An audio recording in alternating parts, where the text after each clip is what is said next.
নমস্কার, আমি সুনিতা। আজকে চলে এসেছি আরেকটি নতুন ভিডিওর সঙ্গে নিয়ে। তো আমি তো মোটামুটি আমার জীবন চলে যাচ্ছে ঘরের সমস্ত কাজকর্ম করতে করতে। তোমরা কেমন আছো সেটা বলো। আশা করছি ভালোই আছো, সুস্থ আছো। আজকে আমি দেখাচ্ছি আমার জীবনের সকাল থেকে রাত পর্যন্ত আমার কর্মকাণ্ড। প্রত্যেকটা বাড়ির গৃহবধূরাই তাই করে মনে হয়। তবে হ্যাঁ, সাথে যদি ছোট বাচ্চা থাকে তাহলে ঘরবাড়ি আমি যতই গোছগাছ করে রাখি না কেন, সেই আবার একই রকমই করে দেয়। যতবার বিছানার চাদরটা ঠিক করব ততবার হুটোপাটা করে আমার ছেলে সব কিছু নষ্ট করে দেবে। তো এভাবে করেই চলতে হয়, সর্বক্ষণ গোছগাছ কাজকর্ম সবটা নিয়েই চলি আমি। তবে হ্যাঁ, জীবনটাকে একটু খুশিও রাখতে চাই, যে সব কিছুর মাঝখানেও জীবনটা যেন একটু দুঃখ কষ্ট না থাকে, সবসময় যেন খুশি খুশি থাকে। এটাই সবসময় চেষ্টা করি ঠাকুরের কাছে, যে আমি সবসময় যাতে এরকমভাবেই থাকতে পারি। আমার ছেলে যেহেতু সকালে স্কুল, তাই জন্য ওকে সকাল সকাল করে ডাকতে হয়, ডেকে রেডি করতে হয়। সেটা যেন সবচেয়ে বড় কাজ আমার জীবনে, যে কখন ওকে তুলবো, কখন ওকে রেডি করব। ব্যাস, ওকে রেডি করে তুলে পাঠিয়ে দিয়েছে স্কুলে। তারপরে সামান্য কিছু ব্রেকফাস্ট করে নিয়ে আর এদিকে সমস্ত কাজগুলোকে সারছি। ঘরটাকে ভালো করে মুছে নিলাম, আর সকালে উঠে আমি ওকে ঝাড় দিয়ে নিয়েছি ঘরগুলোকে। বাসি ঘর তো ওরকমভাবে রাখতে নেই।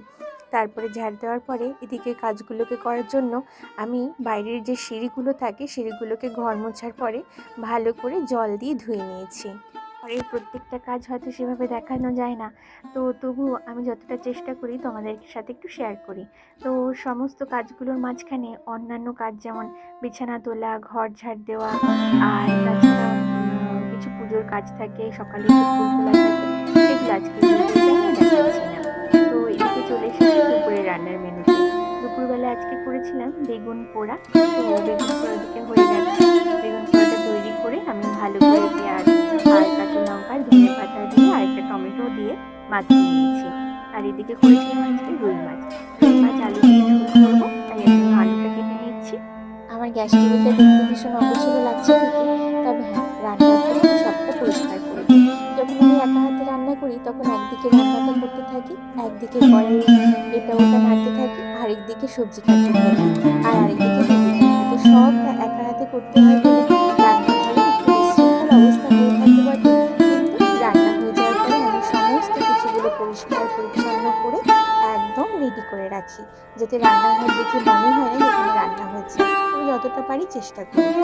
মধ্যে তেল দিয়ে তেজপাতা আর জিরে ফোড়ন দিয়ে আলুটা দিয়ে আমি একটুখানি ভাজা ভাজা করে নিয়েছি একটু লবণ দিয়ে।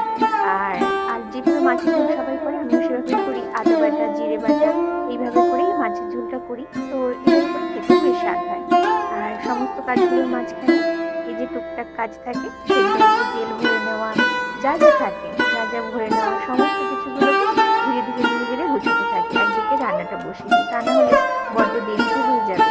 আর মাঝে মাঝে তো এরকম হয়, বাজার নিয়ে এসে রেখে দিয়েছে, আমি হয়তো মাছটা বার করলাম, আর যেই সবজিটা দিয়ে রান্না করবো সেই সবজিটা হয়তো বাজারের ব্যাগ থেকে বার করে রান্নাটা শুরু করে দিয়েছি কেটে কুটে, কিন্তু বাদবাকি যে বাজার পড়ে থাকে সেগুলো পড়েই থাকছে। কিন্তু সমস্তগুলো বাজারগুলো ধীরে ধীরে রান্না মাঝখানে করতে করতে করতে করতে একটা একটা করে হয়তো কিছু জিনিস আছে প্যাকেটে ভরলাম, ভরে ফ্রিজে ঢোকালাম, যেগুলো যেগুলো আলু সেগুলো আলুর জায়গাতে রাখলাম, পেঁয়াজের জায়গায় পেঁয়াজ রাখলাম। এইভাবে করে আমি যদি না করে নিই তাহলে আমার আরও দেরি হয়ে যাবে, আমি আরও পিছিয়ে যাবো। যেটা বলছিলাম সেটা হলো, এই যে আদা, জিরে বাটা, টমেটো আর কাঁচা লঙ্কার যে মিক্স করে নিয়েছিলাম, সেই মশলাটা এখন আলুর মধ্যে দিয়ে ভালো করে নেড়ে চেড়ে আর একটু সামান্য হলুদ দিয়ে কষিয়ে নিচ্ছি। আর এইভাবে করে কষিয়ে কষিয়ে রান্না করে খেতে বেশ ভালোই লাগে। তবে আমি যে কোনো রান্না ঝালটা একটু কম দিই, কারণ আমার ছেলে একদমই ঝাল খেতে পারে না। তো যতটা পারি ঝালটা একটু কম দেওয়ারই চেষ্টা করি।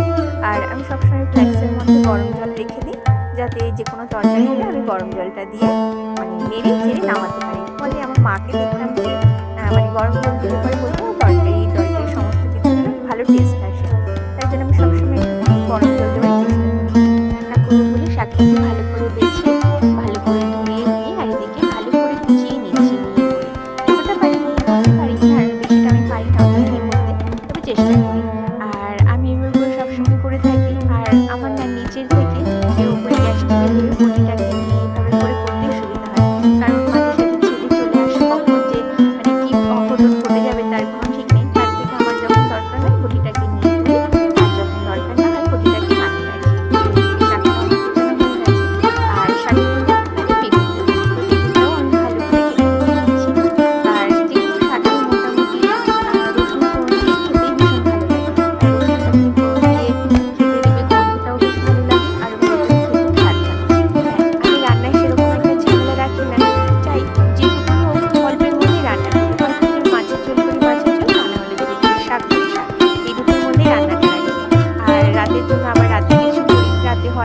আলু সেদ্ধ, ডাল এগুলো রাতের বেলায় করি। আর ভাত তো করাই থাকে আমার এখন একবারে। আর আমি তিন বেলায় মোটামুটি ভাত খাই। তবে ভাতের মধ্যে আমার ভীষণ ভালো লাগে ভাত খেতে। তো রুটিটা খেলে পরে আমার একটু অসুবিধা হয়, মানে অ্যাসিডিটি হয়, তার জন্য রুটিটা একটু কম খাই। শখে হয়তো কোনোদিন রুটি খেলাম, লুচি খেলাম, তাছাড়া ভাতটাই প্রেফার করি। কাজকর্মের সাথে সাথে আমার তিনবেলা রান্নার কাজটাও থাকে।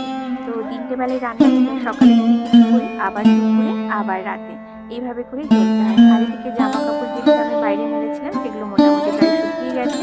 সেগুলোকে সব তুলে নিচ্ছি ঘরে। এবার তুলে ওগুলোকে আবার ভাঁজও করতে হয়। কাজকর্ম চলতেই থাকে, এটাই হলো সংসারের জীবন। তো সংসারের কাজ থাকলে কি কখনো হতে পারে না? তবে হ্যাঁ, ভালোবেসে সংসারের সমস্ত কাজগুলোকে গুছিয়ে করতে আমার কেন জানি না ভীষণই ভালো লাগে। তো আজকের মতন এই পর্যন্ত। আবার না হলে দেখা হবে সামনে আরেকটা নতুন ভিডিওর সঙ্গে নিয়ে। তো আজকে আসি, টাটা।